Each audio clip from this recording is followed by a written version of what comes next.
नमस्कार, स्वागत है आप सबका आपके अपने मसाला किचन में।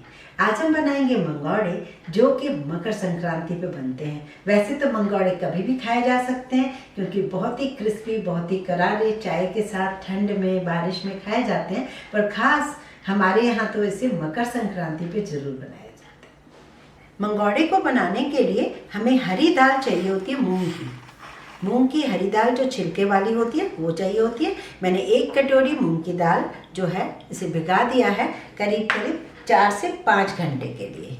ये देखिए, ये दाल के छिलके पूरे हट जाते हैं लेकिन छिलके सारे ऊपर आ जाते हैं, तो हमें इन छिलकों को बिल्कुल नहीं फेंकना है क्योंकि ये बहुत हेल्दी भी होते हैं, टेस्टी भी होते हैं। तो इन छिलकों को बिल्कुल नहीं फेंकना है, सिर्फ इसका पानी निकालना है और इस दाल को हमें दरदरा मिक्सी में पीसना है। इस दाल को पीसते समय सिर्फ आपको एक बात का ध्यान रखना है कि इसके छिलके हमें चाहिए, पीसना है। और इसका पानी आप मिक्सी में डालने के बाद भी इसको चेक कीजिए कि इसमें पानी तो नहीं है। जितना पानी नहीं होगा उतने मंगोड़े अच्छे बनेंगे। ये देखिए, और हम इसमें कोई बेसन वगैरह नहीं डालेंगे, बस पूरा पानी निकलने के बाद ही इसे पीसिए। ये देखिए, दाल को हमने पीस लिया है इस तरीके से दरदरी, कहीं कहीं दाने हमें दाल के दिखने चाहिए। ये खास दाल अगर सही अपनी पिस गई तो मंगोड़े बहुत परफेक्ट बनेंगे। पुराने ज़माने में तो मंगोड़े की दाल कभी भी मिक्सी में नहीं पीसी जाती थी, उसे सिलबट्टे पे ही पीसते थे। पर आजकल हम सिलबट्टे पे नहीं पीसते, होते ही नहीं है घर में। लेकिन फिर भी आप ध्यान रखें थोड़ी सी चीज़ों का कि दाल ज़्यादा से ज़्यादा टाइम भीगा रहे, और भीगने की वजह से वो आपको बिल्कुल परेशान नहीं करेगी। वो मूंग की दाल है तो वो जल्दी से पिस जाती है। बस आपको थोड़ा सा ध्यान रखना है, इस तरीके से पीसे। ये देखिए, दाल हमने पीस ली है। अब यूं तो सभी लोग डालते हैं हरा धनिया, हरी मिर्च, अदरक, बहुत सारी चीज़ें डालते हैं और प्याज भी डालते हैं। अगर आप खाते हैं तो, नहीं डालते हैं तो इसके बदले बारीक कटी हुई गाजर वगैरह डाल दें तो भी चलेगा। पालक डाल रही हूँ मैं, सब ये धुली हुई है। इसमें मैं एक सीक्रेट इंग्रेडिएंट डाल रही हूँ जो कि बहुत कम लोग डालते हैं, बहुत कम लोगों को पता है। अक्सर दाल जब थोड़ी सी गीली होती है या बिखरने रखते हैं तो हम क्या करते हैं, इसमें बेसन या सूजी या ब्रेड क्रम्स डाल देते हैं। पर एक्चुअली हलवाई लोग मंगोड़े में कभी भी ये चीज़ें नहीं डालते, फिर वो पकौड़े हो जाते हैं। हमें क्या डालना चाहिए, ये देखिए, जिससे आपके मंगोड़े और भी ज़्यादा क्रिस्प रहें। ये है मेरे पास कच्चा आलू, और कच्चे आलू को मैंने ग्रेट किया हुआ है।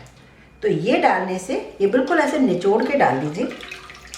इसे हमेशा पानी में ही ग्रेट करके रखना चाहिए वरना लाल हो जाता है। और जब हम डाल रहे हैं तो इसे पूरा निचोड़ के डाल रहे हैं। एक आलू डालने से ये बहुत ज़्यादा क्रिस्पी भी होगा और ये जो लच्छे लच्छे होते हैं उसकी वजह से ये खाने में और अच्छा लगेगा। अब हम इसमें डाल रहे हैं 2 कटे हुए, बारीक कटे हुए प्याज, हरी मिर्च इसमें काफ़ी अच्छी डलती है, आप डाल दें कितनी पसंद हो। थोड़ी सी अदरक है ग्रेट की हुई, इसमें हरी प्याज भी आप डाल सकते हैं। हरा धनिया अच्छी क्वांटिटी में धो के काट के ही डालिए, और पालक थोड़ी सी हम डाल रहे हैं, पालक। ये सब डालने के बाद इसमें जो मेन इंग्रेडिएंट डलता है, इसमें जो फ्लेवर आता है, एक सौंफ, सूखा साबुत धनिया और सूखी साबुत लाल मिर्च। ये तीनों चीज़ें ली हैं मैंने। एक टेबल स्पून सौंफ ली है, 1 टेबल स्पून सूखा साबुत धनिया लिया है और 3-4 सूखी साबुत लाल मिर्च लिए। उन्हें मैंने मिक्सी में थोड़ा दरदरा कर लिया है। इसमें डालेंगे हम स्वाद अनुसार नमक, और थोड़ा सा चाहे तो आप लाल मिर्च डाल सकते हैं, वैसे हरी भी डाली हुई है। 1 चम्मच डालेंगे आप आमचूर पाउडर, इससे इसका टेस्ट और भी बढ़ेगा। 2 पिंच डालेंगे हींग। इन्हें अब मिक्स करेंगे, और मिक्स भी करेंगे तो थोड़ा हल्के हाथ से करेंगे। इधर हमने पैन में ऑयल रख दिया है, और कई लोग इसे सरसों के तेल में भी बनाते हैं। तो सर्दियां हैं, कई लोग पकौड़े वगैरह मंगोड़े सरसों के तेल में ही बनाते हैं। और मीडियम फ्लेम रखिए, बहुत ज़्यादा ठंडी भी नहीं चाहिए, बहुत ज़्यादा गर्म भी नहीं चाहिए। और इस तरीके से छोटे छोटे आप मंगोड़े डालते जाइए।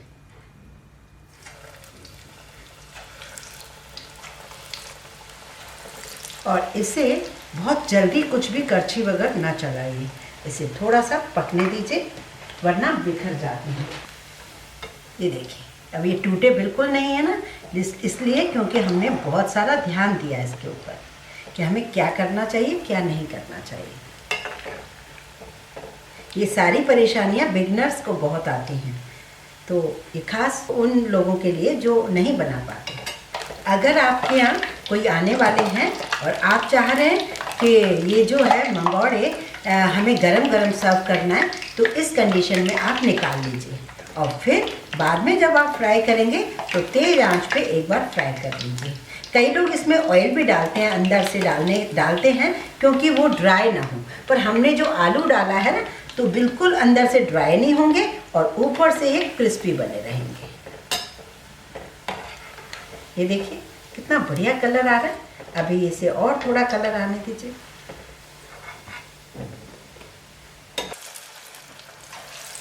कई बार हमें लगता है कि हम दाल ही छोड़ देते हैं और बाद में फिर तल लेंगे, उससे क्या होता है दाल में हम नमक डाल चुके हैं तो इसमें पानी पानी आ जाएगा, तो आप फिर से परेशान हो जाओगे।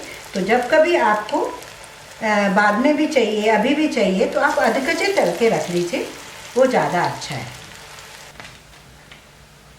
लीजिए तैयार है मूंग दाल मंगोड़े, और इसे हरी चटनी के साथ एंजॉय कीजिए। और मूंग दाल मंगोड़े की खास बात जो है मैंने आपको बताई कि ये इतने भी ज़्यादा क्रिस्पी नहीं होने चाहिए कि कोई बंदा खा ही ना पाए। कई लोग तो मंगोड़ा देख के कहते हैं कि नहीं दांतों में प्रॉब्लम है नहीं खा सकेंगे, तो ऐसी प्रॉब्लम भी नहीं होनी चाहिए मंगोड़े के अंदर। ये सॉफ्ट भी होने चाहिए, ये देखिए आराम से सॉफ्ट है और ये बाहर से देखिए कितना अच्छा क्रिस्प लग रहा है। तो ये दोनों चीज़ें होनी चाहिए, तो उसके कारण ही आपको मंगोड़े अच्छे लगेंगे। तो अंदर आप ये आलू ग्रेट करके ज़रूर डालें, और यदि आप प्याज नहीं खाते तो इसमें गाजर भी बारीक कटी हुई ग्रेट की हुई डाल सकते हैं, इसमें आप हरी प्याज डाल सकते हैं। तो जो भी डालेंगे उसके हिसाब से उसका टेस्ट बढ़ेगा। तो यदि आपको मेरा ये वीडियो पसंद आया तो प्लीज़ आप इसे ज़रूर बनाएं, संक्रांति पे बनाएं या कभी भी बनाएं। लाइक ज़रूर करें, शेयर करें, सब्सक्राइब जरूर।